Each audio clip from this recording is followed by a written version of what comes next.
Hey guys, long time no see. I'm so happy to finally upload this video. This video is about me trying different art styles. I actually recorded the drawing process few months ago, but I just didn't have time to render it. So I'm really excited to finally share with you my experience with this challenge. The idea of this challenge is about drawing your character in 5 different art styles. You may have seen that usually people try styles like Disney, anime, but this time I decided to try drawing in styles of popular social media artists. This cute girl is my OC and I'm going to draw her in 5 different art styles. So the first style I chose is the style of Sarah Faber. I have been following Sarah for a few years now and she is such a nice person. Her channel and Instagram is truly inspiring. I always wanted to try her style. I think her style is very minimalistic and very appealing to me. She obviously has good skills in the line art and I don't have much experience in line art, so drawing in her style was quite challenging for me from this side.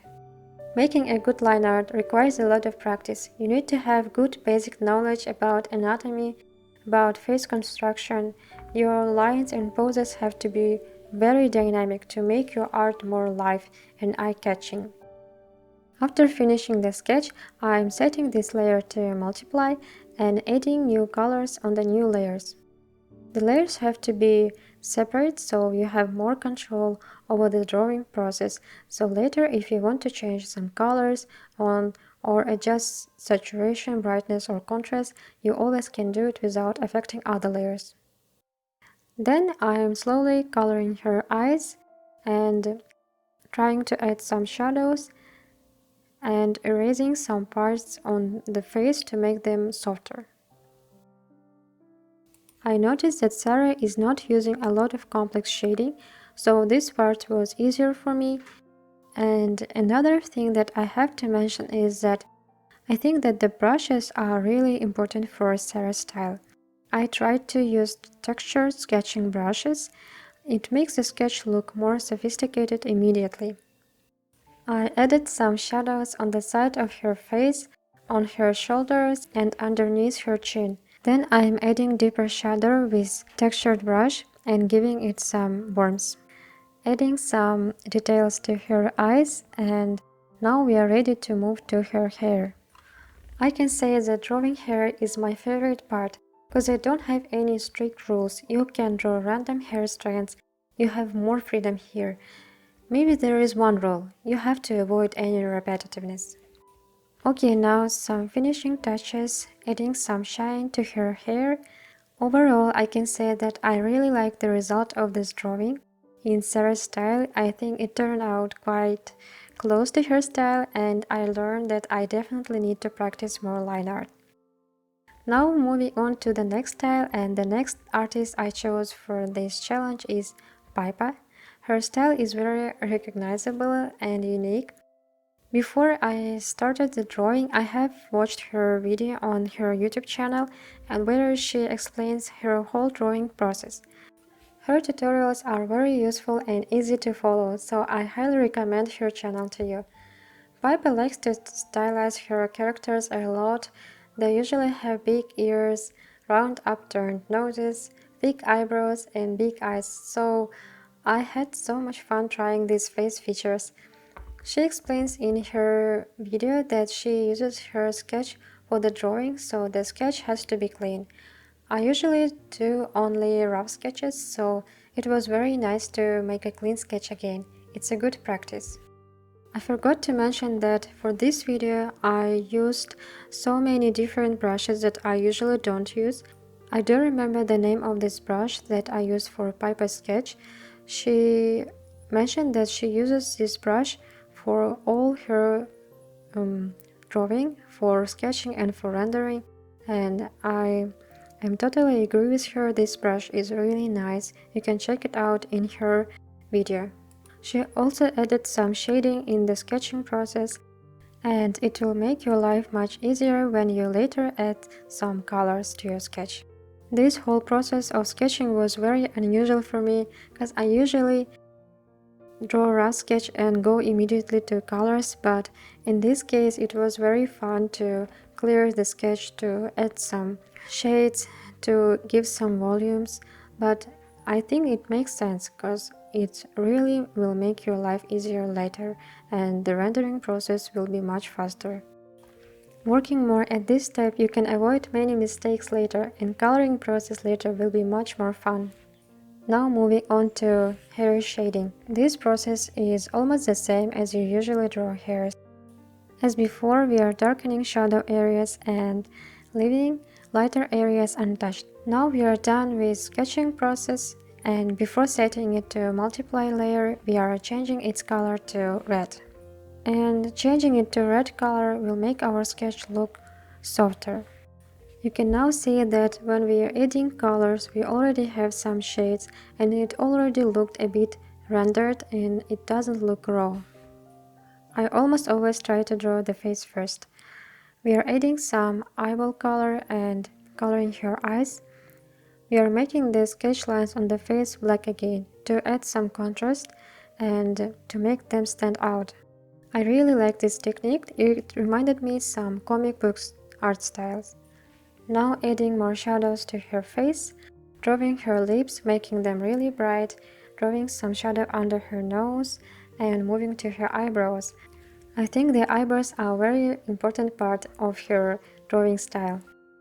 Now adding more shadows on the side of her face and on her shoulders, and smoothing the texture with blending brush. Moving to the hair, Pypah likes to divide hair strands to smaller parts, and you can see there are a lot of small hair strands, and I think it looks very interesting. And on a new layer we are adding lighter hair strands. This didn't take a long time, it was really fun to draw. Now we are done with hair and moving back to her face, adding some lighter parts, highlighting her nose, lips, and inner corner of her eyes. Don't forget to add some highlights on her shoulders and collarbones. Now making her eyes shine with little white dot on her eye pupil. Pypah also likes to add some white dots on the hair and add some birthmarks and freckles on the face. Overall, I like the result a lot. I liked a lot the thicker sketching lines in the drawing. I think they help a lot in making the drawing look more complete. Now moving on to the next style. And the next is Sam's style. Sam's style is also very recognizable. His face stylization is something special. The faces of his characters look so appealing and they're just so gorgeous. Sam also have really good skills in using colors. I haven't watched any of his drawing videos, so the whole process was really intuitive. And to be honest, I don't like the result. Maybe next time I will try to watch his video first, but this time let's leave it like this. I also know that he draws really fast. He spends around 1 hour for one drawing, and it's really impressive. I struggle a lot with this. I spent way too much time for rendering, and it just needs some practice to make fewer strokes with same result. This time I didn't have to make a clean sketch, so it was really time saving for me. As before, I made 2 separate layers for skin and hair. And before moving to explaining the drawing process, I want to say that I am really impressed with Sam's style. It always looks so clean and simple. I also like to watch his videos on YouTube. I find them really helpful and fun, but you already know it because his channel is growing really fast. Going back to drawing, I'm adding now lighter areas to the skin with big flat brush, and then adding really warm shadow under her chin. With the same color, drawing over her lips, cheeks and nose. This immediately makes the skin look so alive and fresh. As I noticed, Sam doesn't add too much texture and shadows to the skin. It mostly looks a bit flat with some small shadows under her nose and lips. I think the biggest part in his style are the eyes. They are big and very beautiful, and I also noticed that he usually draws dark lashes and eyeliner to make the high contrast between the skin and eyes. Now rendering the eyes. Because they are so big, they can really show the color, and this color can complement the other colors in the drawing, which will make the drawing look even better. Because the eyes are so big, Sam draws thinner eyebrows, otherwise they may look too heavy. Next, smoothing the skin with blending brush and adding some highlights to the tip of her nose, lips and eyes. I don't know why, but I struggled a lot with rendering the skin. Maybe because when I draw for myself, I always try to make the skin more textured and I try to add more shadows, but here it was a different case. Then I zoomed the eyes and worked a bit on that area to make it cleaner. We are done now with the face and it's time to move to the hair. The way Sam renders the hair is very fascinating. He divides the hair strands as usual, but he draws highlights with a very unusual brush. I was looking for the few minutes at the hair in his drawings and couldn't understand the technique. I tried to replicate it and I think it looks not so bad. At the end, I made some color adjustments and polished the drawing a bit more. Then I merged all layers and tried to add some sunlight because Sam likes to add warmth to his drawings and I think this effect looked so good. So this is the final look and as I said before, I am not so happy with the result, but I am glad that I tried and I definitely learned something new from this style. Let's move to the next style. And the next style is RossDraws style. I struggled a lot with this drawing. Ross is a very talented artist and has many years of experience, and drawing in his style wasn't that easy at all.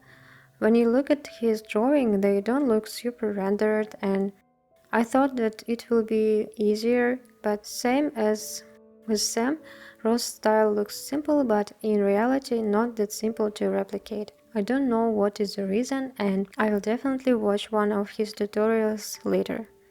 I also noticed that he rarely draws brown hairs. Almost all of his characters have very unusual hair color and maybe this was distracting me a lot. Same as before, this time I'm not trying to make my sketch very clean, but I'm not making it too messy too. I struggled here with face proportions and I played around with sizes and positions of the eyes. I liked a lot that Ross draws more rounded eyebrows. Usually most of the artists draw them very straight or very angled. You also might have noticed that I used a lot liquify and transform tools. They're really saving my time while sketching. The sketch is done now and now we can move to the colors. I did the same steps as before, creating separate layers for the skin and hair. The only noticeable difference at this step is that the single hairs have different stroke styles. So now moving to the face, and here we are again first adding some warm colors to the skin. When I draw my character, I usually render eyes first. I think that if the eye turned out good, then most likely the whole face will look good too. Ross also doesn't add too much texture to the face. Here I added only some shadows under her eyebrows and on the left side of her face because the light source is on the right side. Watching now the drawing process, I think my main mistake was that I used too small brush for the face rendering and that's why it took me much longer to finish the face. Now it's time to add the lighter part of the face and highlight the inner corner of the eyes, nose and lips. Of course we cannot forget about adding some shine to her eyes too. After smoothing extra texture, we can move to hair.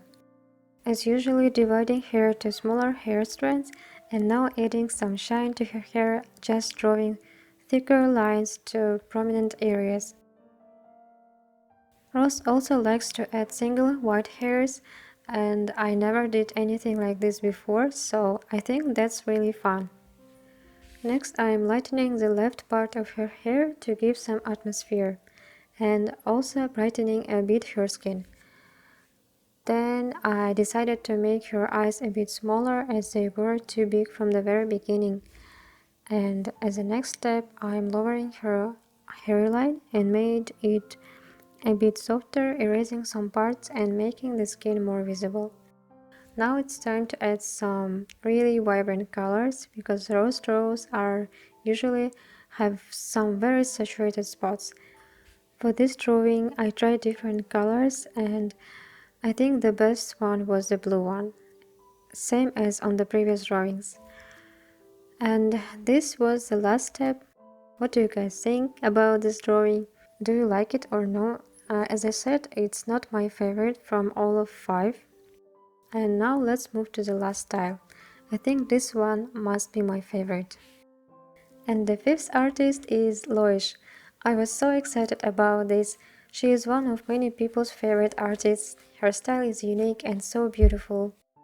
I watched one of her interviews where she mentioned that she was very inspired by Disney and anime styles when she was developing hers. I think the most wonderful thing in her art is that her art style is not about some specific face features, it's more about her drawing technique. She can draw really anything, but we will still recognize her style. So while drawing, I tried to replicate her sketch strokes. I can say that the drawing process was easier and very pleasant. I really liked that the drawing was more contrast and like more sharp. But first, let's start slowly. On the sketching step, I struggled a bit with placement of face details. It turned out that the chin has to be really small and the eyes are taking a lot of space off the face. But after some adjustments, the sketch was ready, and as before, we are moving to coloring step. Same steps as usual for layers. Lois likes to draw hair with more angular brush strokes, which is very sophisticated and very significant part of her drawing style. Even without further rendering, the shape of her hair already looks very good. Done with the hair for now, and we can move to face. Adding first warm color to her nose and lips areas and focusing on eyes. Coloring the irises and adding really dark eyeliner to her eyes. With the same color drawing the eyelid line and eyebrows. I love the shape of the eyebrows in Lois drawings. Speaking about colors, I usually don't use very dark colors for rendering the face details, but after trying this in this particular drawing, I think that this can be sometimes very nice idea for making the drawing more contrast. And now we are moving to the shadows, and we are adding the shadows on areas where it's necessary. In Loish style, shadows can have hard edges, and this makes the skin look more three-dimensional. Now I'm rendering her lips and finishing with shadows, and using lighter and cooler color, I'm adding some highlights to the areas on the forehead, next to the nostrils, on the chin, and the corner of her lips. This step makes the drawing look more interesting, and I really liked using cooler color for highlights. Sorry guys, some parts of the rendering process wasn't recorded and I didn't notice it. However, I can say that it was almost the same as in other styles. And now I'm drawing the ring light on the side of her face.